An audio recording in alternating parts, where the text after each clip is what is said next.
నమస్కారం, welcome to సామాన్యుడు news. ఈనాటి వార్తలు. కూటమి ప్రభుత్వం అధికారంలోకి వచ్చాక రాష్ట్రానికి పెట్టుబడులు వెల్లువలా వస్తున్నాయని ముఖ్యమంత్రి చంద్రబాబు నాయుడు వ్యాఖ్యానించారు. యువత ఆలోచనతో ముందుకు వస్తే పారిశ్రామిక యూనిట్ ఏర్పాటు చేసేందుకు ప్రభుత్వం చేయూత ఇస్తుందని ప్రకటించారు. దీనికోసం రాష్ట్ర వ్యాప్తంగా 175 నియోజకవర్గాల్లో ప్లగ్ అండ్ ప్లే విధానంలో పారిశ్రామిక పార్కుని అభివృద్ధి చేస్తున్నామని వివరించారు. విద్యుత్, నీటి సరఫరా, రహదారులు మరియు ఇతర మౌలిక సదుపాయాలను ఈ పార్కులో కల్పిస్తూ పెట్టుబడులకు అనుగుణంగా ఉండేలా తీర్చిదిద్దుతామని అన్నారు. నేను పనిచేసేది భావితరాల భవిష్యత్తు కోసం. ఇక్కడే పిల్లలున్నారు, 7వ తరగతో 8వ తరగతి చదువుకుంటున్నారు. మీరు చదువు పూర్తయ్యే కొందికి మీరు ఎక్కడికి పోయే పని లేకుండా మీ ఊర్లో కానీ మీ ప్రాంతంలో ఉద్యోగాలు ఇప్పించే బాధ్యత నాది. ఈరోజు నా జీవితంలో చాలా హ్యాపీయెస్ట్ డే. ఎందుకు ఆ మాట అంటున్నానంటే 87 ప్లేసెస్లో ఒక నూతనమైన కాన్సెప్ట్ కోసం, 1 ఫ్యామిలీ 1 ఆంటర్ప్రెన్యూర్, అందరూ ఉద్యోగాలు ఇస్తూ ఉంటారు. నేను ఉద్యోగమే కాదు, నిన్ను పారిశ్రామికవేత్తగా చేస్తానని చెప్పిన మొట్టమొదటి ప్రభుత్వం తెలుగుదేశం ఎన్డీఏ ప్రభుత్వం. అలాంటి ఒక హిస్టారికల్ డే. అనేక సార్లు నేను ముఖ్యమంత్రి అయ్యాను, అనేక పెట్టుబడులు తీసుకొచ్చాం. అందరూ మాటలు చెప్తారు, నేను చేసిన పనులే నాకు సాక్ష్యాలు. భిన్నమైన పరిస్థితుల్లో 17 నెలల నుంచి ఈ కూటమి ప్రభుత్వం పనిచేస్తున్నాం. చాలా సమస్యల సుడిగుండంలో నుంచి మేము పనిచేసే పరిస్థితికి వచ్చాం. పెట్టుబడుల కోసం, మన యువత భవిష్యత్తు కోసం కన్న కలలు ఒక్కొక్కటి నిజం అవుతున్నాయి. ఎన్నికల సమయంలో ఒక మాట చెప్పాను. ఆ రోజు నేను చెప్పింది, నాకు అనుభవం ఉంది, చేశాం, మళ్ళీ హామీ ఇస్తున్నా, సమిక్షేమం, అభివృద్ధి, సుపరిపాలనతో ఏపీ బ్రాండ్ని మళ్ళీ బిల్డప్ చేస్తానని నేను ఆ రోజు చాలా స్పష్టంగా చెప్పాను. అది ఇప్పటికి కూడా మీకు జ్ఞాపకం ఉంటుంది. ఇంకో పక్క పెట్టుబడులు తెచ్చి 20 లక్షల మందికి ఉద్యోగాలు ఇస్తామన్నాం. 20 లక్షల మందికి ఉద్యోగాలంటే చాలామంది అవహేళన చేశారు. ఆ దిశగా ఈరోజు మనం ముందుకు పోయే పరిస్థితికి వచ్చింది. ఈ రోజు నుంచి మీరు చూస్తే ఇప్పటికే చాలా ధాన్యం కొనుగోలు చేసిన 3 గంటల వ్యవధిలోనే రైతు ఖాతాలో డబ్బు జమ చేసేలా ప్రణాళికను రూపొందిస్తున్నామని పౌర సరఫరాల శాఖ మంత్రి నాదెండ్ల మనోహర్ చెప్పారు. కొనుగోలు చేస్తే ఈ సంవత్సరం కేవలం ఖరీఫ్ మాసానికే 51 లక్షల మెట్రిక్ టన్నులు కొనుగోలు చేయడానికి సిద్ధంగా ఉన్నాం. ఎవరైతే ఉదయం 10 కల్లా రైతు కల్లాల దగ్గర నుంచి ట్రక్ షీట్ ఆయన జనరేట్ చేయగలుగుతారో రైతు సహాయ కేంద్రాల్లో 3 గంటల లోపే వాళ్ళ ఖాతాలోకి డబ్బులు జమ చేసేటట్టు బ్యాంకులతో మాట్లాడుకుని మేము ఒక అద్భుతమైన ప్రక్రియ ముందుకు తీసుకెళ్తున్నాం. 24 గంటల లోపే ఖచ్చితంగా మేము అందిస్తాం. బ్యాంక్ హాలిడే రోజు అది జరగదు. దాదాపు ఇప్పటి వరకు 28,000 లారీలు, ట్రాక్టర్లు నమోదు చేసుకున్నారు. వాళ్ళకి జీపీఎస్లు ఫిట్ చేసాం. ట్రాన్స్పోర్ట్ ఎవరైనా చేసుకోవచ్చు. ఇదివరకు ఏంటంటే దీని వరకే పరిమితం అయ్యేది, ఇప్పుడు మిల్లర్లు కూడా ట్రాన్స్పోర్ట్ చేయొచ్చు. ఆ వెసులుబాటుతోటి రైతులకి కల్లాల దగ్గర నుంచే మేము ధాన్యం తీసుకుని వెళ్లే విధంగా కల్పించాం. రైతు సహాయ కేంద్రాల్లో ధాన్యం కొనుగోలు కేంద్రాలతో ఏదైతే మెషిన్ ఉందో, యంత్రం ఉందో, అదే యంత్రం, అదే కంపెనీ, అదే మోడల్ మిల్లర్ దగ్గర కూడా అదే ఉంటుంది. ఈసారి మీకు చిట్టీలు అవసరం లేదు. ఎప్పుడైతే మీరు ధాన్యం తీసుకొచ్చి మీరు తూకం వేశారో, ఇమ్మీడియట్గా తేమ శాతం చెక్ చేసుకున్నారో, అదే బ్లూటూత్లో ఆ మిల్లుకి కూడా వెళ్ళిపోతుంది. మా సెంట్రల్ సిస్టంలో కూడా అదే వస్తుంది. సో దీంట్లో పెదకాకాని మండల ప్రజా పరిషత్ అధ్యక్షుడు మీరాబాయి రామారావుపై అవిశ్వాస తీర్మానం ఆమోదం పొందడంపై పొన్నూరు ఎమ్మెల్యే ధూళిపాల నరేంద్ర హర్షం వ్యక్తం చేశారు. ఈ తీర్మానానికి తెలుగుదేశం పార్టీ మరియు వైసీపీ ఎంపీటీసీలు సభ్యులు కలిసి చేయూత కట్టారు. గత 5 ఏళ్లుగా ఆ ఎంపీపీపై అవినీతి, దౌర్జన్యాలు జరిగాయని, ఇది ప్రజల తీర్పు మాత్రమే కాదు, ధర్మాసనం ప్రజాస్వామ్యం గెలిచిన రోజని ఆయన పేర్కొన్నారు. పరపతిని, అధికారాన్ని ఉపయోగించి ఆనాడున్న శాసనసభ్యుడితో కలిసి ప్రభుత్వ పథకాలు అమల్లో అవినీతికి పాల్పడటం జరిగింది. జలకళకు సంబంధించిన బోర్లు వేసే కాంట్రాక్ట్ని తీసుకొని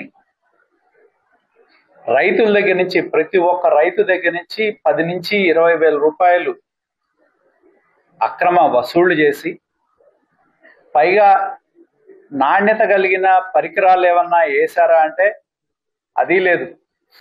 ప్రభుత్వంలో ఒక జీవో రాగానే అన్ని పార్టీలని బెదిరించి కోర్టులో కేసులు రాత్రికి రాత్రి సడన్ గా విత్డ్రా చేసి ఆ భూమి ఏదైతే ఆ 8 మంది మీద ఉన్న భూమిని కిలారి వెంకట రోసయ్యకి సంబంధించిన బినామీల పేరు మీద, ఎంపీపీ ఇతర వ్యక్తుల పేర్ల మీద రిజిస్టర్ చేసిన మాట వాస్తవం. ఇది అధికార దుర్వినియోగం కాదా? అదేవిధంగా మండల పరిషత్ కానీ ప్రభుత్వ నిధుల నుంచి వచ్చిన గ్రాంట్లు ఏవైతే ఉన్నాయో వాటిని ఎవరన్నా కట్టడానికి ముందుకు వస్తే వాళ్ళకిచ్చి వాళ్ళ దగ్గర నుంచి కమిషన్ వసూలు చేసిన మాట వాస్తవం కదా? అరాచకం చేసిన ఎంపీపీని 2 పార్టీలకు సంబంధించిన ఎంపీటీసీ సభ్యులు దింపితే ఇది ప్రజాస్వామ్యాన్ని బతికించిన రోజు. తిరుమల తిరుపతి దేవస్థానం లడ్డూ ప్రసాదం తయారీలో కల్తీ నెయ్యి వాడకంపై, దీని వెనుక జరిగిన భారీ కుంభకోణంపై రాజకీయ చర్చ ఉధృతంగా సాగుతుంది. ఈ విషయంలో శాసనమండలి చీఫ్ విప్ పంచుమర్తి అనురాధ, మాజీ టీటీడీ చైర్మన్ వైవి సుబ్బారెడ్డి ద్వారా మాజీ ముఖ్యమంత్రి వైఎస్ జగన్మోహన్ రెడ్డికు 250 కోట్ల రూపాయలు చెల్లించినట్లు ఆరోపించారు. ఇది YSR Congress party political making లో భాగమని, ఈ కుంభకోణం వెనుక పార్టీ లీడర్షిప్ ఉందని ఆమె స్పష్టం చేశారు. ఈ ఆరోపణలు ఆంధ్రప్రదేశ్ రాజకీయాల్లో తీవ్ర చర్చకు దారితీశాయి. భక్తుల్లో ఆగ్రహం పెరిగింది. దర్యాప్తు మరింత లోతుగా సాగాలని డిమాండ్లు గుమిగుప్పిస్తున్నాయి. ఆధ్వర్యంలో సిట్ వచ్చింది. సిట్ రిపోర్టు బయటకు వచ్చింది. 63 లక్షల కిలోల నెయ్యి కల్తీ అయ్యిందని చెప్తా ఉన్నారు. 250 కోట్లు కొట్టేశారని చెప్తా ఉన్నారు. ఎవరైతే ఈ రసాయనాలు సప్లై చేశాడో నెయ్యి రూపంలో బోలే బాబా, అతను పద్దాక వైవి సుబ్బారెడ్డికి ఇంటికి వెళ్ళిన వీడియోలన్నీ అందరికీ తెలుస్తూనే ఉన్నాయి. ఈరోజు సిట్ ఇంకొద్దిగా దూకుడు పెంచి వైవి సుబ్బారెడ్డికి కూడా నోటీసులు ఇచ్చింది. వైవి సుబ్బారెడ్డిని శిక్షించాలి. వైవి సుబ్బారెడ్డి వెనకమాల ఎవరున్నారో నిగ్గు తేల్చాలి. ఈ 250 కోట్లు ఏ ప్యాలెస్ లో ఉన్నాయో నిగ్గు తేల్చాలి. కరుణాకర్ రెడ్డిని కూడా ఇష్టం వచ్చినట్టు మాట్లాడుతున్నందుకు అతనికి కూడా నోటీసులు ఇవ్వాలి. ఏదైతే సిట్టు బృందం ఉందో వాళ్ళు హిందూ మతం యొక్క సాంప్రదాయాల్ని, నమ్మకాన్ని ఖచ్చితంగా కీపప్ చెయ్యాలి అని చెప్పి సిట్ ఇంకా దూకుడు పెంచి మిగతా వాళ్ళని కూడా బయట వేసి తగిన విధంగా శిక్షించాలి అని చెప్పి ఈ సందర్భంగా నేను తెలియజేస్తాను. భారతదేశంలో విద్యారంగం అభివృద్ధికి మౌలానా అబుల్ కలాం ఆజాద్ చేసిన కృషి అమోఘమని ఎమ్మెల్యే గల్లా మాధవి కీర్తించారు. గుంటూరు పశ్చిమ ఎమ్మెల్యే కార్యాలయం మంగళవారం మౌలానా అబుల్ కలాం ఆజాద్ 130వ జయంతిని పురస్కరించుకొని ఆయన చిత్రపటానికి గల్లా మాధవి పూలమాలలు వేసి ఘనంగా నివాళులర్పించారు. ఈ సందర్భంగా ఎమ్మెల్యే మాట్లాడుతూ మౌలానా అబుల్ కలాం ఆజాద్ జీవితాన్ని ఆవిష్కరించారు. ప్రముఖ స్వాతంత్ర సమరయోధుడిగా, విద్యారంగ పరిరక్షకుడిగా దేశానికి ఆయన చేసిన సేవల గురించి కొనియాడారు. ఆయన ఆశయాలను కూటమి ప్రభుత్వం ముందుకు తీసుకెళ్తుందని అన్నారు. నమస్కారం అండి. ఈరోజు మౌలానా అబుల్ కలాం ఆజాద్ గారి 138వ జయంతిని పురస్కరించుకొని గుంటూరు పశ్చిమ నియోజకవర్గంలో ఆయనకి ఘనంగా నివాళులు అర్పించడం జరిగింది. మా నాయకులు, కార్యకర్తలు, అభిమానులు అందరం కలిసి ఆయనకి ఘనంగా నివాళులు అర్పించడం జరిగింది. ఈరోజు మైనారిటీ దినంగా, అదేవిధంగా విద్యా దినంగా ప్రకటించడం జరిగింది. ఆయన కనపరిచిన అశేష కృషికి ఇది నిదర్శనంగా, ఆయన చూపించిన ఈ స్ఫూర్తిలో అందరం కూడా ఆయన బాటలో నడుస్తాము అని చెప్పి ఈ సందర్భంగా అందరికీ చెప్తూ, మరి విద్యే అన్నిటికీ మూలం, ఆ అసమానతల్ని రూపుమాపుతుంది అని నమ్మిన ఎందరో గొప్ప వ్యక్తుల్లో అబుల్ కలాం ఆజాద్ గారు ముందు నిలుస్తారు. మరి ఆయన మొట్టమొదటి విద్యా మంత్రిగా మనకి భారతదేశంలో ఆయన ఇచ్చిన కృషి, అదేవిధంగా గాంధీజీ గారితో సహా స్వాతంత్రం సాధించడం కోసం ఆయన చేసిన అశేష కృషి అందరికీ తెలిసిందే. బహుముఖ ప్రజ్ఞాశాలిగా, విద్యావేత్తగా ఆయన అందించిన సేవలు అనిర్వచనీయం. మరి అన్నిటికంటే ఇంకా గొప్ప విషయం ఏంటంటే, అధికారంలో ఉండంగా భారతరత్న తీసుకోవడం సాటి కాదు, పరిపాటి కాదు అని చెప్పి చాలా సున్నితంగా తిరస్కరించిన మహోన్నత వ్యక్తి. మరి ఆయన సేవల్ని గుర్తించి తర్వాత ఆయన కాలం చేసిన తర్వాత భారతరత్న ఆయనకి అందించడం జరిగింది. మన భారతరత్న మన ముద్దు బిడ్డ, ఎప్పుడు హిందూ ముస్లిం బాయి బాయి అని ఒక కమిటీని ఏర్పాటు చేసిన దానికి కూడా లీడ్ చేసిన మహోన్నత వ్యక్తి. ఈ రోజు ఆయన స్ఫూర్తితో యావత్ భారతదేశం కూడా ఐక్యతగా ఉండి అందరూ కలిసికట్టుగా ముందుకు వెళ్లి భారతదేశం యొక్క డెవలప్మెంట్ లో అందరూ భాగస్వామ్యులు అవ్వాలి అని చెప్పి ప్రతి ఒక్క ముస్లిం సోదరుల్ని సందర్భంగా కోరుకుంటూ, మరి ఆయన ఇచ్చిన అశేష కృషికి, ఆయన ఇచ్చిన సేవలకి ఈరోజు మైనారిటీ సోదరులు అందరూ కూడా రుణపడి ఉంటాము. విద్యకి ఆయన ఇచ్చిన ప్రాముఖ్యతకి కూడా ఈరోజు చదువుకుంటున్న ప్రతి ఒక్క విద్యార్థి ఆయనకి రుణపడి ఉంటారు అని చెప్పుకోవడంలో ఏమాత్రం ఆశ్చర్యం లేదు. ఇవన్నిటి ఆయన కనపరిచిన అశేష కృషిని గుర్తు చేసుకుంటూ ఈ రోజు ఆయనకి ఘన నివాళులు అర్పించడం మా అందరి అదృష్టంగా భావిస్తూ మరొకసారి విచ్చేసిన నాయకులకి ప్రముఖ స్వాతంత్ర సమరయోధులు భారతదేశ తొలి విద్యాశాఖ మంత్రి మౌలానా అబుల్ కలాం ఆజాద్ జయంతి మంగళవారం వైసీపీ గుంటూరు అర్బన్ కార్యాలయంలో ఘనంగా జరిగింది. ఈ సందర్భంగా ఆయన చిత్రపటానికి నూరి ఫాతిమా పూలమాలలు వేసి నివాళులర్పించారు. ఈ మేరకు ఆమె మీడియాతో మాట్లాడుతూ మౌలానా అబుల్ కలాం ఆజాద్ జీవితాన్ని ఆవిష్కరించారు. ఆయన ఆశయాలను నేటి పాలకులకు తూట్లు పొడుస్తున్నాయని విమర్శించారు. ఆయన సిద్ధాంతాలకు వైసీపీ కట్టుబడి ఉందని గుర్తు చేశారు. ఈ కార్యక్రమంలో వైసీపీ నాయకులు పాల్గొన్నారు. ఈరోజు మౌలానా అబుల్ కలాం ఆజాద్ గారి 137వ జయంతి సందర్భంగా ఆయనకి గుంటూరు తూర్పు నియోజకవర్గ కార్యాలయంలో ఈరోజు ఘన నివాళులు అర్పించుకోవడం జరిగింది. ఒక ఎడ్యుకేషన్ మినిస్టర్గా చేసిన ఆయన మరీ ముఖ్యంగా హిందూ ముస్లిం అందరం కలిసి ఉండాలి అని చెప్పి ఈ దేశానికే మరి ఒక ఫ్రీడమ్ ఫైటర్గా నిలిచి ఒక మైనారిటీ సోదరుడి ఉండి ఆయన అందరికీ ఆదర్శంగా మైనారిటీలకి మరీ ముఖ్యంగా చదువు అనేది ప్రాధాన్యతగా ఉండాలి అని చెప్పి ఆయన మరి ఈరోజు ఆయనకి నివాళులు అర్పించుకుంటున్నామనంటే ఆయన త్యాగం అలాగే ఆయన చేసిన సేవ ఈ దేశానికి ఆయన చేసిన సేవని ఈరోజు మేమందరం స్మరించుకుంటా ఉన్నాము. ఆయన మహిళల్ని చదవాలి, మహిళలు ఉన్నత స్థానానికి వెళ్ళాలి, అలాగే పిల్లలు కూడా చదువుకోవాలి, వాళ్ళకు కూడా మంచి విద్య ఉండాలి అని చెప్పి ఆలోచన చేసిన ఆయన ఈరోజు నిజంగానే చిరస్థాయిగా రాబోయే తరాలకు కూడా ఆయన ఒక జ్ఞాపకార్థంగా ఆయనకి ఈరోజు స్మరించుకుంటూ ఈరోజు నేషనల్ ఎడ్యుకేషన్ డేగా కూడా మనం జరుపుకోవడం జరుగుతుంది. అలాగే ఆయన బాటలోనే మన ప్రియతమైన నాయకులు మరి వైఎస్ రాజశేఖర రెడ్డి గారు కూడా మైనారిటీలకు 4% రిజర్వేషన్తో మరి ప్రతి ఒక్క మైనారిటీ సోదరిమణులు గుండెల్లో ఆయన చిరస్థాయిగా నిలుచుకున్నారు. వాళ్ళ వల్ల ఎంతో మంది పేదవాళ్ళు చదువుకున్నారు. ఆ బాటలోనే జగన్మోహన్ రెడ్డి గారు కూడా ఈ రోజు వరకు మీరు చూసుకుంటే మైనారిటీలకు ప్రతి దాంట్లో కూడా ప్రాధాన్యత ఇచ్చి, అంటే ప్రతి ఒక్క సామాజిక వర్గమే కాదు ప్రతి ఒక్క దాంట్లో కూడా మహిళలు ఉండాలి, ప్రతి ఒక్క దాంట్లో కూడా మైనారిటీలు ఉండాలి అని చెప్పి ప్రతి దాంట్లో ప్రాధాన్యత ఇచ్చి ఈరోజు ప్రతి ఒక్కరు కూడా ఉన్నత స్థానానికి వెళ్ళడానికి కూడా ఆయన కూడా కృషి చేశారు. ఖచ్చితంగా రానున్న రోజుల్లో కూడా ఆయన ఆశయాలు. గుంటూరు వెంగళాయపాలెం గ్రామంలోని 1.20 కోట్లతో నిర్మించిన 21 ఎకరాల చెరువుని కేంద్ర గ్రామీణాభివృద్ధి కమ్యూనికేషన్ శాఖల సహాయక మంత్రి డాక్టర్ పెమ్మసాని చంద్రశేఖర్, జిల్లా ఇన్ఛార్జ్ మంత్రి కందుల దుర్గేష్తో కలిసి కేంద్ర గ్రామీణాభివృద్ధి శాఖ మంత్రి శివరాజ్ సింగ్ చౌహాన్ మంగళవారం ప్రారంభించారు. కొండవాగు నీటి ప్రవాహం ఈ చెరువుకు ప్రధాన నీటి వనరని, చెరువు వద్ద స్థానిక విఘ్నేశ్వరుని పోలేరమ్మ అమ్మవారి ఆలయాన్ని మంత్రులు అతిథులు దర్శించుకున్నారు. నక్షత్రవనంలో మొక్కలను నాటి వాకింగ్ ట్రాక్ పై నడిచి పరిశీలించారు. పునరుద్ధరించిన బావిని, చిన్నారులకు ఏర్పాటు చేసిన పార్కును, వ్యాయామానికి ఏర్పాటు చేసిన పార్కును, ఓపెన్ ఎయిర్ థియేటర్ను సందర్శించారు. అనంతరం వారు మీడియాతో మాట్లాడుతూ సాంస్కృతిక వికాసానికి జలమే ఆధారమని అన్నారు. జల సంరక్షణకు కార్యక్రమానికి వల్ల సుస్థిర ఆర్థిక వ్యవస్థకు దోహదం చేస్తుందని అన్నారు. వెంగళాయపాలెం చెరువు ఆదర్శంగా తీసుకుని దేశవ్యాప్తంగా ఇతర ప్రాంతాల్లో అమలు చేయుటకు కృషి చేస్తామని తెలిపారు. ఈ కార్యక్రమంలో ఎమ్మెల్యే బూర్ల రామాంజనేయులు, గల్లా మాధవి, మొహమ్మద్ నజీర్, బీజేపీ రాష్ట్ర అధ్యక్షుడు పివిఎన్ మాధవి, రాష్ట్ర జిల్లా స్థాయి ముఖ్య అతిథులు పాల్గొన్నారు. మంత్రి చంద్రశేఖర్ पेमास्वामी जी,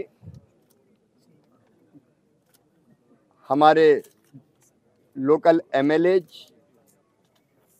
और बाकी साथियों के साथ वाटरशेड महोत्सव का प्रारंभ हम कर रहे हैं और प्रधानमंत्री जी की प्रेरणा से इस बार वाटरशेड में हमने तय किया है कि हम पुरानी जो वाटर बॉडीज है उनको भी ठीक करेंगे, उनका पुनरुत्थान करेंगे। जल ही जीवन है, जल के बिना जीवन नहीं और मिट्टी के बिना खेती नहीं,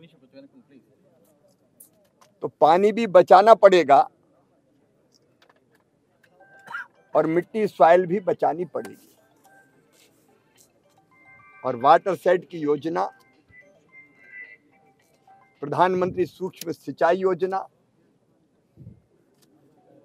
जल और माटी दोनों को बचाने के लिए वरदान है। वाटरशेड मिशन के अंतर्गत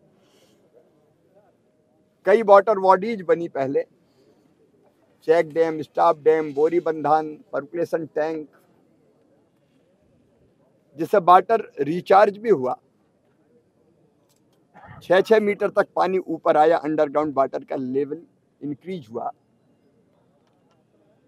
किसानों को भी फायदा हुआ, उनका उत्पादन बढ़ा और कई जगह तो एक फसली जो जमीन थी वहां 2-2 फसल हो रही है। लेकिन कई वाटर बॉडी पुरानी है, जैसे यहां हम खड़े 150 इयर्स पुरानी ये वाटर बॉडी जो पहले यूज। గుంటూరు తూర్పు ఎమ్మెల్యే కార్యాలయంలో ప్రముఖ స్వాతంత్ర సమర యోధులు మౌలానా అబుల్ కలాం ఆజాద్ జయంతి మంగళవారం ఘనంగా జరిగింది. ఈ సందర్భంగా ఆయన చిత్రపటానికి ఎమ్మెల్యే మొహమ్మద్ నజీర్ పూలమాలలు వేసి నివాళులర్పించారు. దేశానికి ఆయన చేసిన సేవలను గుర్తు చేసుకున్నారు. భారతదేశంలోని విద్యారంగం అభివృద్ధికి మౌలానా అబుల్ కలాం ఆజాద్ బాటలు వేశారని స్మరించుకున్నారు. अमर रहे भारत रत्न अब्दुल कलाम आजाद गारू, अमर रहे भारत रत्न अब्दुल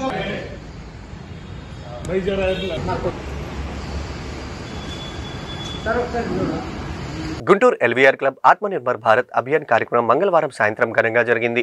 బీజేపీ గుంటూరు జిల్లా అధ్యక్షులు చెరుకూరి తిరుపతిరావు అధ్యక్షతన జరిగిన ఈ సమ్మేళనంలో కేంద్ర మంత్రి శివరాజ్ సింగ్ చౌహాన్, కేంద్ర సహాయక మంత్రి డాక్టర్ పెమ్మసాని చంద్రశేఖర్, బీజేపీ రాష్ట్ర అధ్యక్షుడు పివిఎన్ మాధవ్ పాల్గొన్నారు. ఈ సందర్భంగా వారు మాట్లాడుతూ ఆత్మనిర్భర్ భారత్ అభియాన్ కార్యక్రమం గురించి వివరించారు. ఈ కార్యక్రమంలో ప్రజాప్రతినిధులు, అధికారులు పాల్గొన్నారు.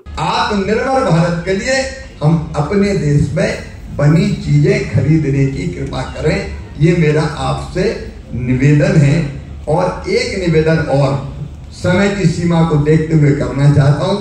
वैसे यहाँ आ गया हूँ तो जाने का दिल नहीं कर रहा।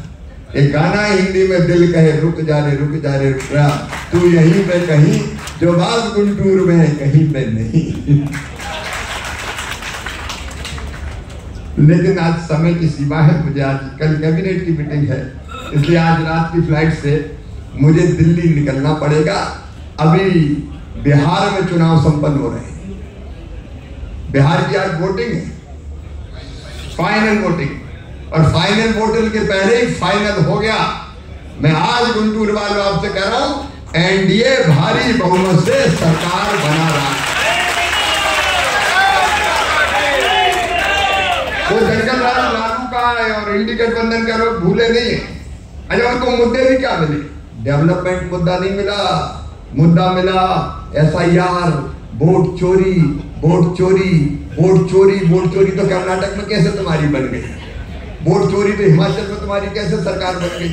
हार गए तो वोट चोरी, और पहले से पता था कि हारेंगे तो पहले ही बिहार में निकल गए वोट चोरी, वोट चोरी, वोट चोरी। अब इनके पास यही बचा है। గుంటూరు ఆస్టర్ రమేష్ హాస్పిటల్లో అరుదైన ఆపరేషన్ జరిగింది. 24 వారాల ప్రీమెచ్యూర్ బేబీకి సర్జరీ విజయవంతంగా పూర్తి చేశారు. ఫిరంగిపురంకి చెందిన ప్రత్యూష గర్భిణీగా ఉన్న సమయంలో రక్తస్రావంతో ఇబ్బందులు పడింది. కాన్పు కోసం అనేక ఆసుపత్రుల చుట్టూ తిరిగారు. చివరిగా రమేష్ హాస్పిటల్లో జాయిన్ అయ్యారు. సెకండ్ ప్రెగ్నెన్సీ రక్తస్రావంతో ఫస్ట్ డెలివరీ సిజేరియన్ అయినప్పటికీ సెకండ్ డెలివరీ నార్మల్ గా చేసి విజయం సాధించారు. అయితే కాన్పు తర్వాత ప్రీమెచ్యూర్ బేబీ కావడంతో హార్ట్ లో హోల్ ఉండడంతో పాటు రెటీనా మెచ్యూర్ కాలేదు. దీంతో దొరకోటతో పీడిఏ క్లోజర్ సక్సెస్ చేశారు. అనంతరం రెటీనా థెరపీ కూడా పూర్తి చేశారు. తొలుత 700 గ్రాములుగా ఉన్న బేబీ ప్రస్తుతం 2 కేజీల 200 గ్రాములకు చేరుకుంది. ఈ వివరాలను doctor Rayapati Mamata, doctor Anitha, doctor Mahesh, doctor Apoorva Tanveer, Bhanuteja తదితరులు మీడియాకి వెల్లడించారు. ఇలాంటి అరుదైన ఆపరేషన్ చేయడం గర్వంగా ఉందని చెప్పారు.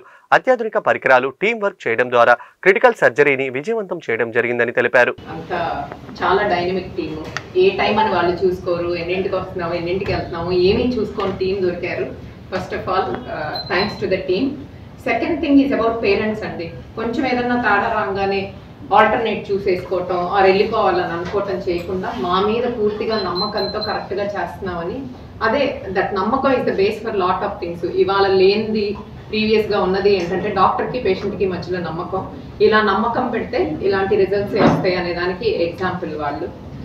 దాని తర్వాత ప్రీటర్మ్ బేబీస్ అనేదండి చాలా షాక్. ఒకటి పేరెంట్స్గా ఏంటంటే ఫస్ట్ థింగ్ వాళ్ళు ఎక్స్పెక్ట్ చేయరు. సో ఒక నార్మల్ డెలివరీకి ప్రిపేర్ అవుతారు, సడన్గా ప్రీటర్మ్ వస్తారు. నియోనేటల్ ఐసీయూలో 120 రోజులు ఉండటం అనేది ఈజ్ నాట్ ఎ జోక్ అండి. ఫైనాన్షియల్గా అన్నిటిగా ఇట్స్ మెంటల్గా ఎంత వర్రీ, రేపొద్దున ఎలా ఉంటుంది, ఎల్లుండి పొద్దున ఎలా ఉంటుంది, నార్మల్ అవుతుందా, డిశ్చార్జ్ చేయగలమా, ఇంత డబ్బులు పెడతాం, అన్నీ వరీ కదండి. It's not easy thing at all. So ఇవన్నీ ఏంటంటే సడన్ సర్ప్రైజెస్ పేరెంట్స్కి. సో ఆ బేబీని ఒక పక్కన బాగవుతుందా చూసుకోవాలి, ఒక పక్కన ఫైనాన్సెస్ అరేంజ్ చేసుకోవాలి. సో ఏంటంటే హాస్పిటల్ కూడా బియాండ్ దిస్ ఆలోచించాలి, beyond clinical care, how we can help them అని. సో వాట్ ఎవర్ మేము లిటిల్ హెల్ప్ ఏమైతే చేయగలిగామో అది we try to do it for them and వాళ్ళు they also stood by us. And the happiest part of the story is Mahesh mention చేసినట్టు ఒక బేబీని discharge చేసేటప్పుడు ఆ బేబీ నెక్స్ట్ ఫ్యూచర్లో అంతా మెంటల్గా ఫిజికల్గా బాగున్నారు అనేది చాలా ఇంపార్టెంట్. లేకపోతే సొసైటీకి కానీ పేరెంట్స్కి కానీ చాలా ఇబ్బంది అవుతుంది. సో బేబీని చాలా సక్సెస్ఫుల్గా బాగా డిశ్చార్జ్ చేయగలుగుతాం. అండ్ ఎప్పుడు నేను చెప్పినట్టే క్వాలిటీ ఆఫ్ కేర్కి మేము ఎప్పుడు నిలబడ్డాం. అండ్ మీరు కూడా మా పక్కన నిలబడి 10 మందికి చెప్పాలి. రమేష్ హాస్పిటల్ గుంటూరు బ్రాంచ్ ఒక మంచి విజయం సాధించింది. సక్సెస్ఫుల్గా మన 24 వీక్స్ బేబీ 700 గ్రామ్స్తో పుట్టిన బేబీని మనం సక్సెస్ఫుల్గా ట్రీట్ చేసి ఈరోజు డిశ్చార్జ్ చేస్తున్నాం అన్నమాట. యాక్చువల్లీ ఈ బేబీ మన దగ్గర మన హాస్పిటల్లోనే బర్త్ అండ్ బియాండ్ టీమ్ వైపు నుండి డాక్టర్ అనురాధ మేడం గారు డెలివరీ చేయడం జరిగింది. డెలివరీ అయిన తర్వాత బేబీకి రెస్పిరేటరీ ప్రాబ్లం వచ్చింది. ఫస్ట్ ఇమ్మీడియట్గా ఇంక్యుబేట్ చేసి బేబీని ఎన్ఐసీకి షిఫ్ట్ చేసి ఎన్ఐసీలో ఇంక్యుబేటర్లో పెట్టి బేబీకి కావాల్సిన సర్ఫాక్టెంట్ అనే మెడిసిన్, వెంటిలేటర్ ఇవన్నీ ప్రొవైడ్ చేసి బేబీకి లైన్స్ అంబిలికల్ లైన్స్ అంటాం అవి వేసి వాటి నుండి టోటల్ పేరెంటల్ న్యూట్రిషన్ ఇలాంటివన్నీ అందిస్తూ బేబీని మనము చాలా రోజులు వెంటిలేటర్ మీద ఉంచి ట్రీట్ చేయాల్సి వచ్చింది. ఈ తర్వాత బేబీకి హెచ్ఎస్పీడిఏ అంటే హిమోడైనమికల్లీ సిగ్నిఫికెంట్ పీడిఏ అనే ప్రాబ్లం కూడా వచ్చింది. దానికి సంబంధించి మన పీడియాట్రిక్ కార్డియాలజీ టీమ్ డాక్టర్స్ అందరూ కలిసి చూసి డిసైడ్ అయ్యి ఫస్ట్ ఫార్మకలాజికల్గా మెడిసిన్స్తో ట్రీట్ చేశామన్నమాట. But baby not responded to the medical treatment, surgery అవసరం పడుతుంది అనే డెసిషన్కి వచ్చి తర్వాత మన surgical paediatric cardiology surgery team అందరూ కలిసి బేబీకి బెడ్ సైడ్ ఎన్ఐసియులోనే ఆ పీడిఏ అనే దాన్ని సర్జరీ చేసి లైగేట్ చేయడం అనేది జరిగిందండి. తర్వాత బేబీ వెంటిలేటర్ మీద నుంచి బయటకు రావడము, తర్వాత ఫీడ్స్ అనేది ఇంప్రూవ్ చేయడము ఇలాంటివి అన్నీ జరుగుతూ బేబీ సక్సెస్ఫుల్గా ఈరోజు డిశ్చార్జ్ అవ్వగలుగుతుంది. ఇంకొక ప్రాబ్లం బేబీకి ఏంటంటే ఐస్కి సంబంధించిన ప్రాబ్లం రెటినోపతి ఆఫ్ ప్రిమెచ్యూరిటీ అంటాం, ఇది కూడా వచ్చింది. దీనికి సంబంధించి మన కళ్ళ డాక్టర్లు చూసి దానికి లేజర్ అవసరం పడుతుంది అన్నారు. అది కూడా మనం బెడ్ సైడ్ ఎన్ఐసియులోనే లేజర్ సర్జరీ చేసి బేబీని ట్రీట్ చేసామన్నమాట. సో దీనివల్ల మనం ఐ దృష్టి అనేది సైట్ అనేది మనం కాపాడగలిగాం అనమాట బేబీకి.